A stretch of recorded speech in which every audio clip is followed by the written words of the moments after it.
ಎಲ್ಲರಿಗೂ ನಮಸ್ಕಾರ. ನಿಮ್ಮ ಮನೆ ಮಗಳಾದ ರೇಖಾ ಶಂಭು ಪಟೇಲ್. ನಾವು ಸಂಜಯ್ ನಗರದ ನಿವಾಸಿಯಾಗಿರುತ್ತೇವೆ. ನಾವು ಇಲ್ಲಿ ದಿನನಿತ್ಯ ವಾಕಿಂಗ್ ಬರ್ತಾ ಇರ್ತೀವಿ. ಇದು ಹೆಬ್ಬಾಳ ಮತಕ್ಷೇತ್ರಕ್ಕೆ ಸಂಬಂಧಪಟ್ಟಂಥ ಒಂದು ಪಾರ್ಕ್ ಆಗಿರುತ್ತೆ.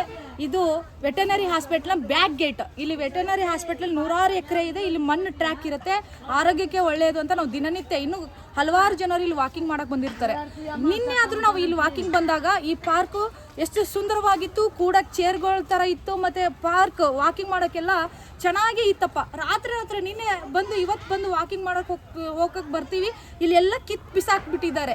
ಈ ಚೆನ್ನಾಗಿರೋ ಪಾರ್ಕ್ನ ಅಭಿವೃದ್ಧಿ ಮಾಡೋ ಹೆಸರಿನಲ್ಲಿ ಕೊಳ್ಳೆ ಹೊಡಿತಾ ಇದ್ದಾರೋ ಅಥವಾ ಭ್ರಷ್ಟಾಚಾರ ಮಾಡೋಕ್ಕೆ ಇದೊಂದು ಪಾರ್ಕ್ ಅಭಿವೃದ್ಧಿ ಮಾಡ್ತಾ ಇದ್ದೀನಿ ಅಂತ ಹೇಳ್ತಾ ಇದ್ದಾರೋ ನಮಗೊಂದು ಅರ್ಥ ಆಗ್ತಾ ಇಲ್ಲ. ನಾವು ಸಂವಿಧಾನದ ಅಡಿಯಲ್ಲಿದ್ದೀವಿ.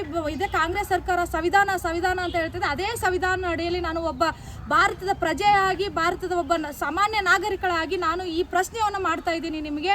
ದಯವಿಟ್ಟು ನೀವು ನಮ್ಮ ಜನರಿಗೆ ನೀವು ಏನು ಅಭಿವೃದ್ಧಿ ಮಾಡ್ತಾ ಇದ್ದೀರಾ, ಚೆನ್ನಾಗಿರೋದನ್ನು ಕೆಡಿಸಿ ಅಭಿವೃದ್ಧಿ ಮಾಡ್ತಾ ಇದ್ದೀರಾ ಅಥವಾ ನೀವು ಭ್ರಷ್ಟಾಚಾರ ಮಾಡೋಕ್ಕೆ ಒಂದು ಇದನ್ನು ಏನಾದರೂ ಯೋಜನೆ ಹಾಕ್ಕೊಂಡಿದ್ದೀರಾ ಅಂತ ಕ್ಲಾರಿಟಿ ಕೊಡಬೇಕು ಜನಸಾಮಾನ್ಯರಿಗೆ ಅಂತ ಕೇಳ್ತಾ ನನ್ನ ಮಾತನ್ನು ಮುಗಿಸ್ತೇನೆ. ಧನ್ಯವಾದಗಳು.